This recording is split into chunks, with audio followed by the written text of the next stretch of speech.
Alright, hello everyone. Welcome to a new video. And today it won't be directly related to cybersecurity. This time I will explain my first steps into programming, and to be exact, Python. I will explain introduction to Python. Whether you're here to try to learn how to ethically hack things, build tools, or understand how to code, this video is for you. I mean, you can't start instantly learning how to hack stuff with Python. You have to start somewhere, okay? So I'll start with the basics, and I hope maybe at the end of this series of Python, maybe I'll do more, um, depending on what you guys think. Maybe later on we'll do part 2, part 3. Today I won't be explaining that much. I'll explain basics. I will tell you more about what I'll explain when we finish downloading the tools that we need to first start. First, we will open our browser, okay, and we will go search Visual Studio Code. This is a text editor that we will need. You will go to the downloads, and depending on what operating system you have, either Windows, Linux, or Mac OS, you will pick and press. For me, I'm using Windows right now, so I will press this one, and the file should start downloading. I already have it downloaded. As you can see, it will start. I will stop it because I already have it downloaded. Okay, now close out of this. And then for Python, you need a Python compiler. So you'll just search for Python. And the first one should be it. I will put all these links in the description. You have the latest version, which is at the current time of the video is 3.13.3. You will press on download and it will download. Okay, and when it downloads, it will look something like this. Let me just show you. This one. Let me bring it closer. This one. Let me zoom in a little bit. I can't zoom in? Okay, I can't zoom in. Oh, I can. Wait, where is it? It's on, wait, what? Okay, there it is. It will be an exe file. You'll just double click. And yeah, you'll download it. But I already have it downloaded, so I don't need to.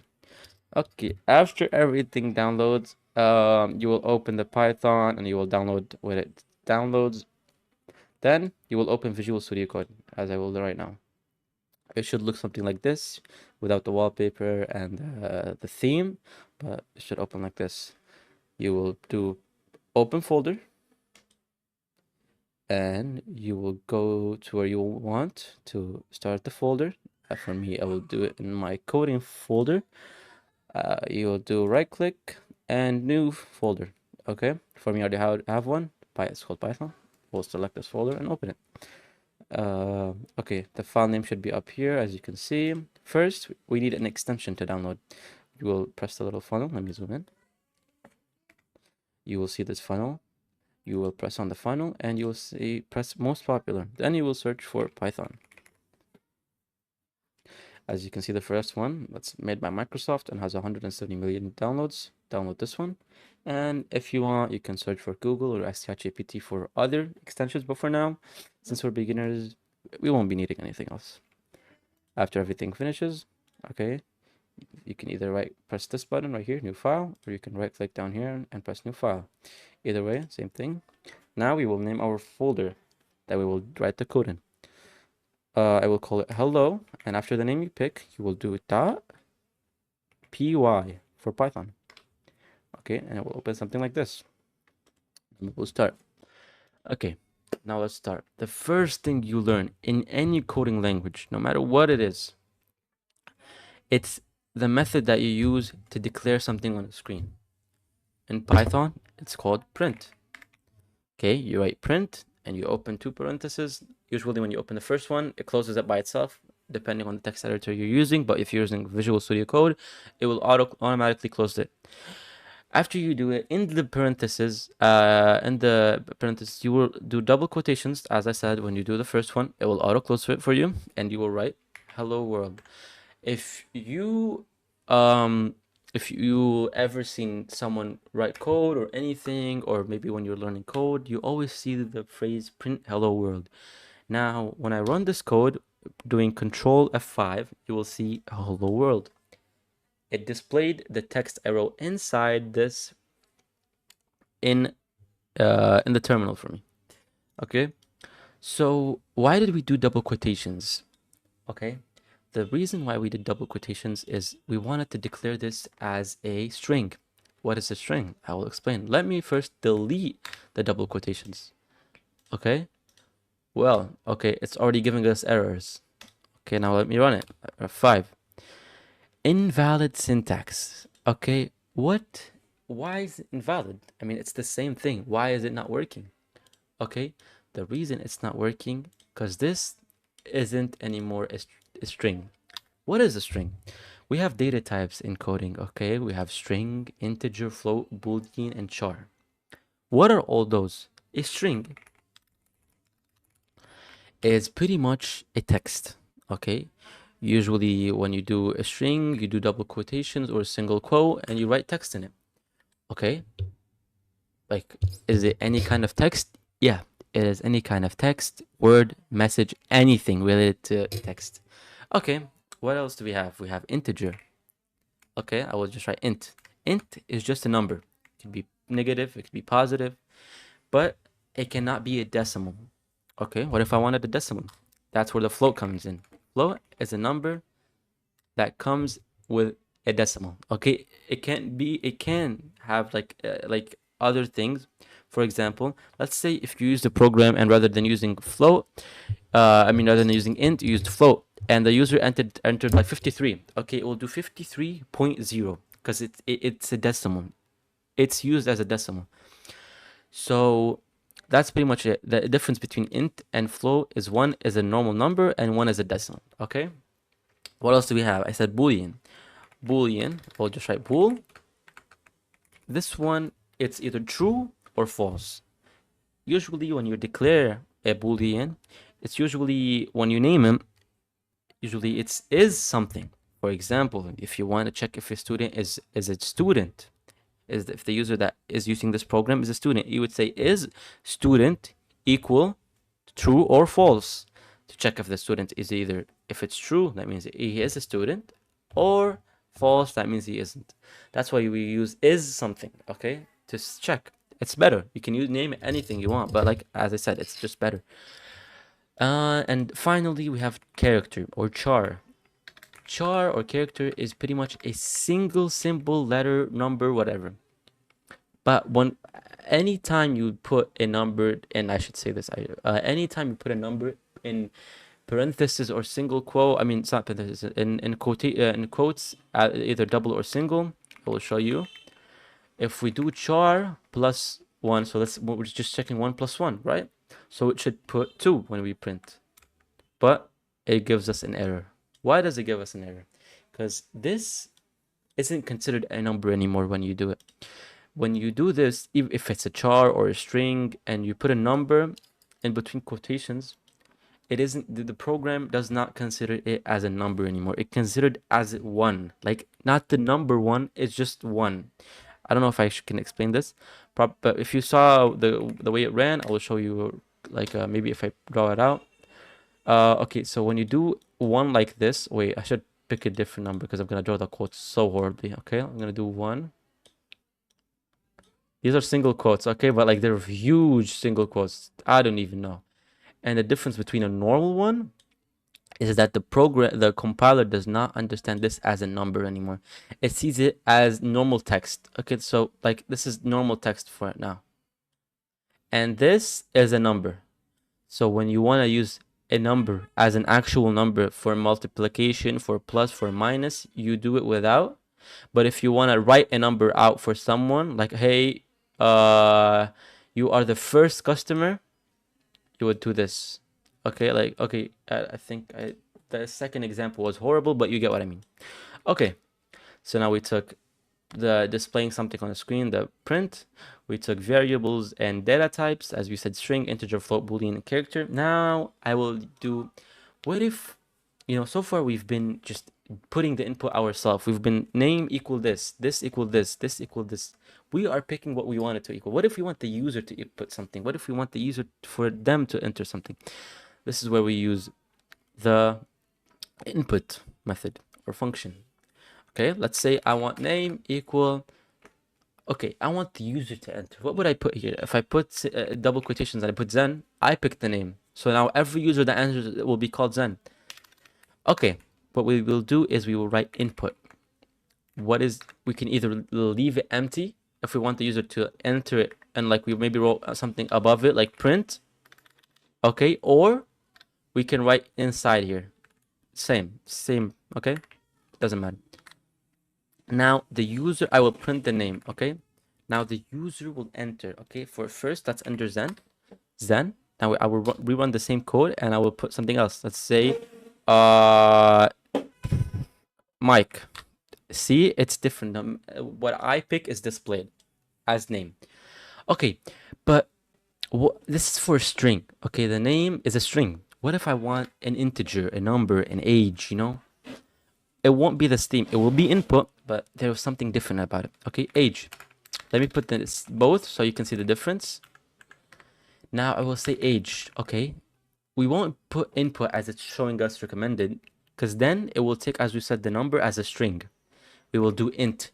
We will say that this input that we enter in here, we want it to be declared as an integer. We do the same for, let's say, height.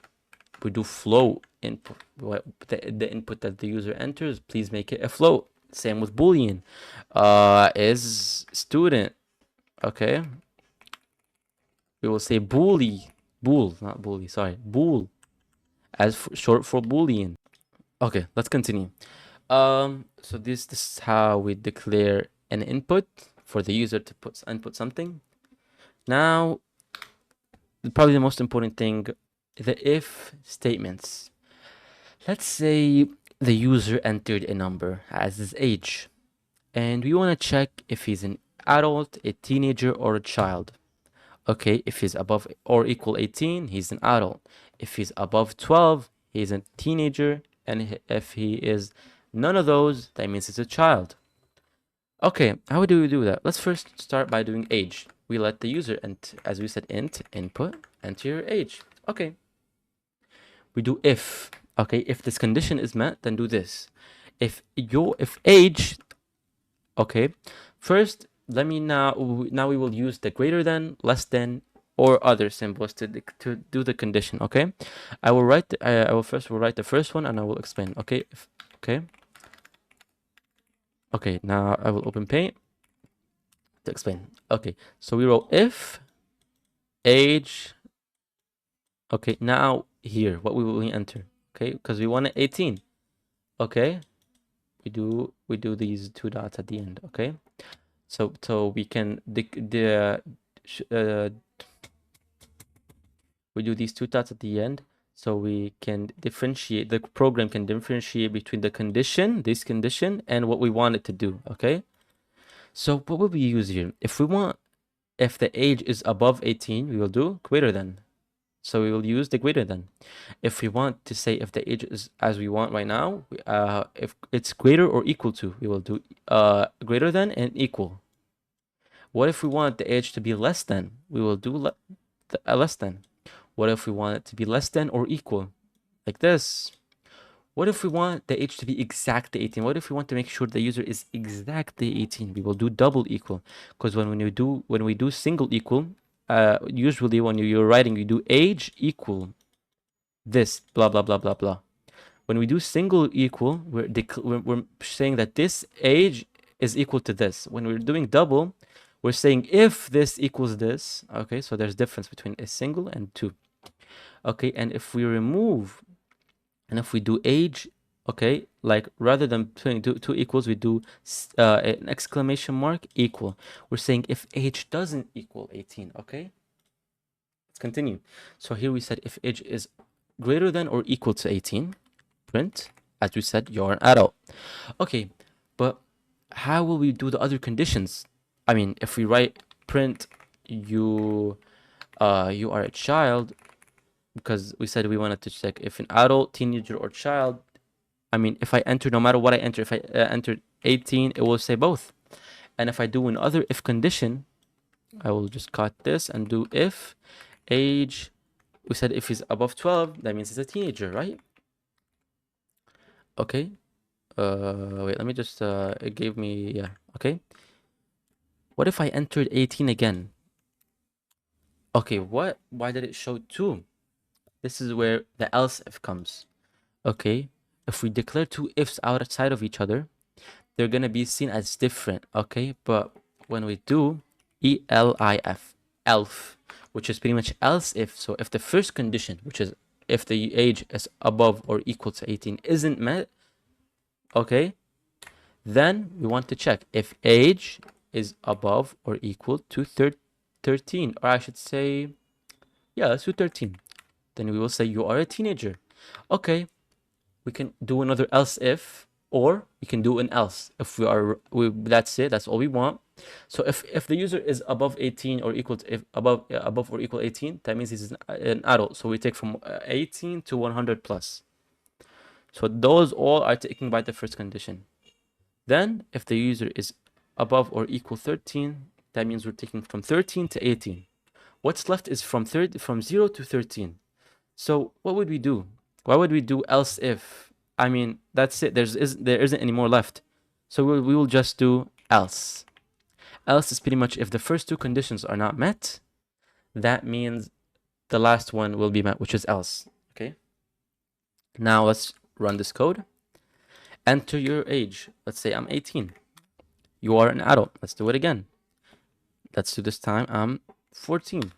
You are a teenager. Let's say I enter something that's not between the first two conditions. Let's say I enter 10. You are a child. Okay. So this is how we do an if statement. Okay, but there's logical operators that we can use in the if condition. I will declare two variables, y, sorry, and it will equal to 5, and x, which will equal to 10. Okay, what if we want to check if x equals 5 and y equals if I want to check if y equals 5 and x equals 10? How can I do that? Will I write two if conditions? No. We have a thing called logical operators. So if x equal, as we said, 2 equals 10, and now what will we do? As it shows, and y equal 5. We combine 2. So now we're saying if x equals 10 and y equals 5, do this. Okay, now we'll say we will put if and we will put else just to see it. Okay, we'll just check. Okay, as you can see, 10 and 5, so both conditions are met. So it says x is 10 and 5. Let's switch and make y equals 6. Now what will we say? X is not 10 or y is not 5. One condition was not met, which is y equals 5, and the code does not work. It goes to the else. The first condition, they both have to be met. Okay, now we will say, what if we put or? When you put or, if one of the conditions are met, it works. Okay, so if both of the conditions, I mean, if one of the conditions is met, if x either equals 10 or y equals 5, if either of them are met, then it works. But if neither of them are met, it doesn't work. Okay, so with everything we've learned, I think that's everything. Now I will start wrapping everything up. We will do a program. Okay, just with everything we've learned, we will do I'm thinking of a calculator. Okay, and we will see how it works. Okay, first we will do number. Okay, we'll do print. We'll use the first thing we learned, print. Please, or let's not do please. Let's do calculator. We'll just say that calculator. Okay, and we will do num1 equal input into your first number, and we'll do the same for into your second number. Okay, now we got both numbers. Okay, now we will want the operator that we need, either plus, minus, times, or whatever. Okay, so we will do symbol equal input, enter your operator, either plus, minus, times, or divide. Okay, we will start. If the symbol equals to plus, so we'll do result equal num1 plus num2, and I forgot here something. I should declare the result equals 0. We will do 0 because we want the result to be empty. So if we add something to it, and if we don't add something to it, because if we do 1 plus 1, it will equal 2. Result equal 1 plus 1. But if we do result equal, since it equals 0, we can do it perfectly fine. Okay? Print result. Okay? Else if symbol equals minus, result equals number 1 minus number 2. And print result. Else if symbol equals this, let me just do this, sorry. Okay, result equals number 1 times number 2, and the times is not x, you can't use x, you have to use the star. Okay, and with the divide it's slash. Okay, symbol equals slash if num. First you will check, because you know that if you divide something by 0, it will give you infinity, right? So we will make sure that the user cannot enter 0 when he picks divide. Okay, so we'll do num2 cannot equal 0, as we said. Okay, we'll do result. Okay, print result. But what if he does enter? So we will do else in the other. So we put nested if condition.